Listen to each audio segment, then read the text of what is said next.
we've not really done anything for a couple of weeks because it's been flooded in here, and we've been very, very busy. And as you can probably tell, I've been full of cold, so it's very difficult to speak when you're full of cold without sniffing, and I can feel the sniff coming on now, so you'll have to excuse me. So yes, I'm back on the wheel. These are all toed in the holes. So these are little toad houses. They get turned the other way around with a toad embossed on the top and a hole cut out the side. And they're a toad house. A very easy plot. We used to do thousands of these in the old days when we used to have mail order catalogues. We used to make a few thousand every year. Anyway, whilst we've been away, we've been working on some glazes that we've developed from the river mud. So the land that the tile works is on actually goes into the river bank, because originally you can see at low tide the actual footings of some of the old offices and the kilns that are now sort of disappeared into the river as the yard has moved back.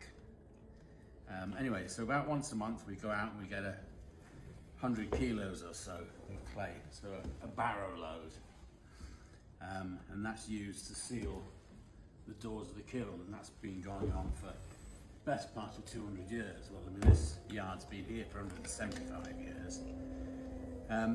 If we didn't use that, it would be concrete or whatever to seal it. So it's an effective use of something that's local. And obviously when we've finished using it, we just crumble it up and it goes back into the ground in a sense.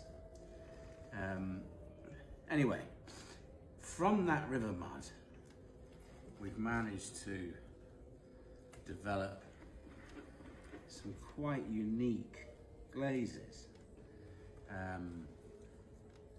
and getting some colours that we didn't think we would actually achieve. So we've achieved like a traditional Timothy glaze, an dark iron glaze, which depending on the thickness gives you quite a few variations.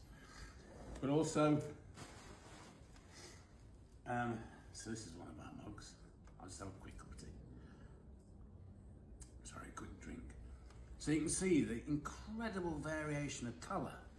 So that must be the minerals and the oxides in the sludge, as it were, in what we call the poke.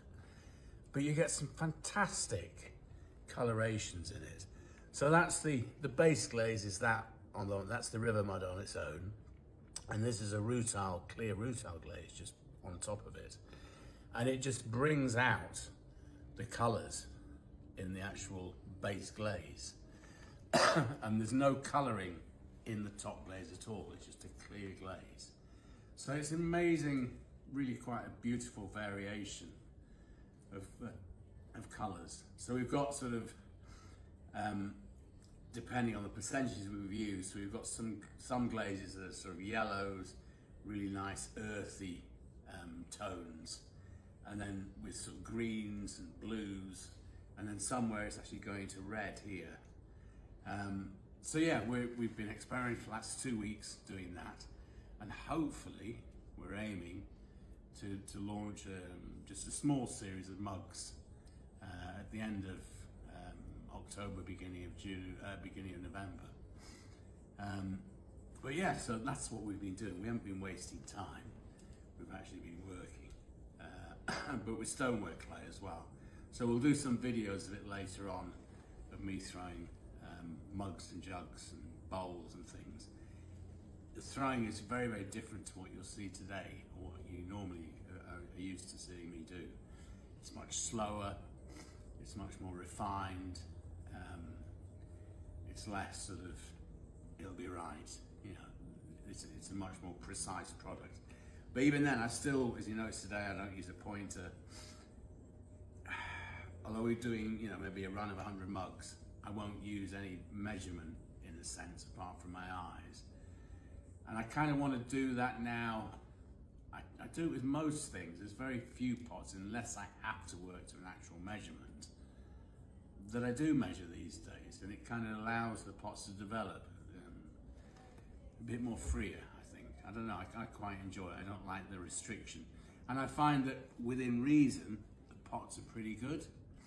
I certainly wouldn't use a pin to make them all the same size. So yeah, so that's what we've been doing. We'll do some more videos and some more shots over the next week or so, showing you some of the varying colours. Yeah, happy afternoon.